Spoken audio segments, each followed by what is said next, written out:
mga negosyong may kinalaman sa teknolohiya, hindi rin nagpapahuli ang mga Pinoy.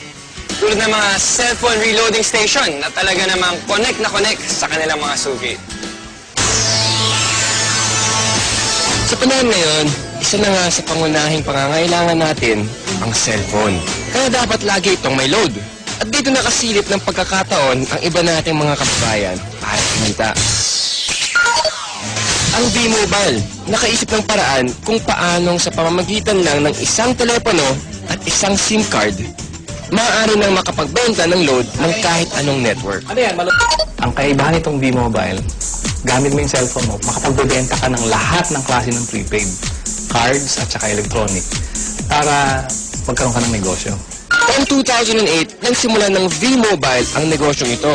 Ang sistemang gamit nila, all-in-one load service, kaya one-stop shop ang kanilang serbisyo. Kailangan mo rito, at least meron kang cellphone, meron kang maliit na puhunan, hindi mo kailangan ng malaki, although pwede rin maging malaki ang puhunan mo. Yan depende sa kung plano mo sa negosyo. Kung gumagamit ka ng internet, napakasimple lang gagawin mo. Punta ka sa aming www.loadextreme.ph. Tapos pag nakita mo na itong website nito, diba, yung online loading, kiklik mo, lalabas dyan yung aming dialog box. I-enter mo yung account mo, papasok mo. So, in this case, pipiliin ko na lang, papasok ko yung aking sikretong PIK.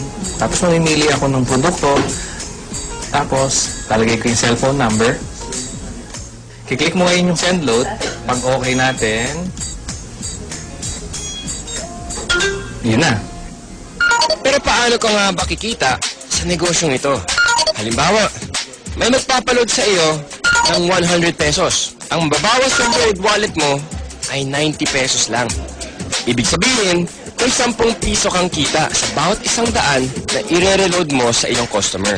Kung kumikita ka ng 100 pesos kada araw sa pagre-reload, sa loob ng isang buwan, may kita kang 3,000 piso.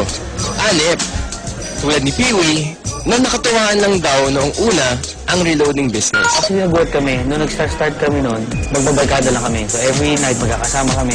Nakakatuwa. Nung 5 lang kami nagsimula. 5 members na kami. Kapatid ko, mga barkada ko. Tapos, yung nagulat ako, yung 5 tao nagsimula niya. Ngayon, ano na kami? Almost 100,000. So, actually, nag-grad pa siya ng 100,000 members. Ngayon, sa simpleng pagpindot-pindot lang daw niya ng cellphone, kumikita raw si Peewee ng mula 1,000 hanggang 5,000 piso kada linggo. Ayun, ano pang hinihintay niyo mga kapartner? Oras na para ang hilig niyo sa paggamit ng cellphone, pakinabangan niyo rin at maging isang maliit na negosyo. Kung mas pinili mo na lang manatili sa bahay ngayong summer, narito ang isang kapaki-pakinabang na tip. At dahil mainit ngayon, alam kong hindi nyo maiwasan na gamitin ang inyong mga aircon. Ito ang isang tip para makatipid kayo sa pagkonsumo ng kuryente. Ilagay sa timer mode ang aircon at iset sa 2 hanggang 3 oras lamang. Pagkatapos nito, buksan ang ventilador para mapanatili ang lamig ng kwarto. May enjoy mo na ang lamig, makakatipid ka pa. O di ba? Pwede naman eh. Kaya mga kapartner, tandaan, dapat maging wais all the time. Ano ba masasabi natin? Wala akong masabi talaga. Hanap mo